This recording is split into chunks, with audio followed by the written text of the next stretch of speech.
लोग अपनी परंपराओं को भूलते जा रहे हैं और ऐसी स्थिति के अंतर्गत जब माघ मेले में पूज्य शंकराचार्य जी स्नान करने आए तो उनके साथ इस तरह का अभद्रतापूर्ण व्यवहार करना यह कितना उचित है, ये हमें हम सभी सनातन धर्मावलंबियों से पूछना चाहिए। आज पूरा देश इस विषय को लेकर के आक्रोशित है और जहाँ तक विवाद है शंकराचार्य का कि वो शंकराचार्य हैं कि नहीं हैं, और इसके लिए माघ मेला प्रशासन ने नोटिस के माध्यम से उनसे जवाब मांगा।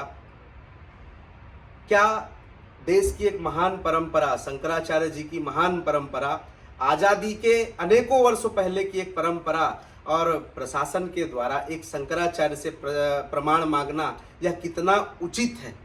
यह भी तो एक प्रश्न बनता है। क्या शंकराचार्यों की नियुक्ति माननीय मुख्यमंत्री जी करेंगे? माघ मेला प्रशासन करेगा? देश के प्रधानमंत्री करेंगे? देश के राष्ट्रपति करेंगे? अरे शंकराचार्य जी की परंपरा 2500 वर्ष पुरानी परंपरा है।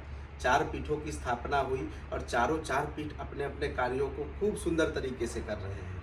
अगर ऐसा भी कहा जाता है कि भाई पार्टीगत राजनीति पूज्य शंकराचार्य जी कर रहे हैं, तो इन्होंने सपा की सरकार में भी लाठियां खाई हैं, कांग्रेस की सरकार में भी उन्होंने विरोध किया है, प्रताड़ित हुए हैं स्वयं में। तो सरकार किसी की भी हो, जो धर्म का नेतृत्व करता है, साक्षात शंकराचार्य जी अगर इस विषय का विरोध कर रहे हैं तो उनको पार्टीगत नीति से नहीं देखना चाहिए। वो धर्म के एक हमारे आधार स्तंभ हैं। उनका सम्मान, उनकी मर्यादा को मजबूत रखना, इस आधार स्तंभ को मजबूत रखना, ये हम सबका कर्तव्य बनता है। आपने जो बात कही, लेकिन आप ये इधर आप अपने गुरु जो रामभद्राचार्य जी हैं और आपके भाई जहाँ से उत्तराधिकारी हैं, उन्होंने भी शंकराचार्य पर प्रश्न खड़ा किया। उन्होंने भी कहा कि मैंने शंकराचार्य नहीं मानता। तो अब तो आप उनके विरोध में बात कर रहे हैं, तो ये कहीं ऐसा नहीं कि वहाँ से कुछ अनबनाव हो, या फिर आप वहाँ के विरोध में बोल रहे हैं, तो क्या ऐसी वजह है?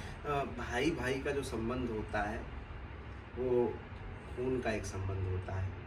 हमारा उनका कोई विरोध नहीं है। गुरु जी हमें पुत्रवत प्रेम करते हैं, परंतु भारत के संविधान ने हमको जो मूलभूत अधिकार दिए हैं, फंडामेंटल राइट्स दिए हैं अपनी बातों को रखने का, तो जहाँ मुझे ठीक लग रहा है वहाँ मैं अपने विषय को रख रहा हूँ। यहाँ मैं न किसी पक्ष का विरोध कर रहा हूँ, न किसी व्यक्ति का विरोध कर रहा हूँ, न किसी पार्टी का विरोध कर रहा हूँ, न किसी संत का। आपको संबंध खराब होने की चिंता नहीं? सत्य बोलने पे अगर संबंध खराब हो जाए तो इतने कच्चे संबंध तो नहीं होने चाहिए। जो मैंने प्रमाण देखे हैं, जो मैं सुनता आ रहा हूँ, बचपन से सुनता आ रहा हूँ, मेरी 4-6 बार भेंट भी हुई है शंकराचार्य जी से, और लगभग 3 पीठ के शंकराचार्य जी से तो मेरा व्यक्तिगत अनेकों बार मुलाकात भी हुई है, उनका आशीर्वाद प्राप्त हुआ है।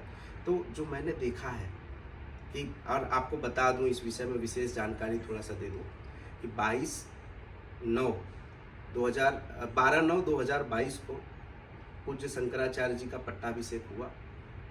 11/9/2022 को पूर्व शंकराचार्य पूज्य स्वामी स्वरूपानंद जी महाराज पंचतत्व में विलीन हुए, और उनके एक दिन बाद 12 तारीख को पूज्य शंकराचार्य स्वामी अभिमुक्तेश्वरानंद जी का पट्टाभिषेक हुआ। यह कार्यक्रम 3 दिन तक चला, जिसमें 2 शंकराचार्यों की नियुक्ति हुई, सदानंद जी महाराज और पूज्य अभिमुक्तेश्वरानंद सरस्वती जी महाराज, एक द्वारका पीठ और एक ज्योतिष पीठ पे।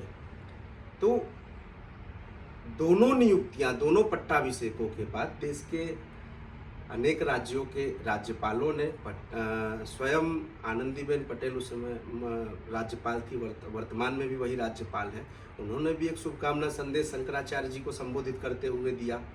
और ये तो एक अलग बात है, परंतु उस समय तत्कालीन मुख्यमंत्री मध्य प्रदेश शासन श्री शिवराज सिंह चौहान जी ने व्यक्तिगत जाकर के पूज्य शंकराचार्य जी से भेंट की थी, अभिमुक्तेश्वरानंद जी से, और चादर रूपी पट्टा पहना करके उन्होंने भी पट्टाभिषेक में अपनी सहमति भी जताई थी, और वहाँ पर उन्होंने आशीर्वाद भी प्राप्त किया था।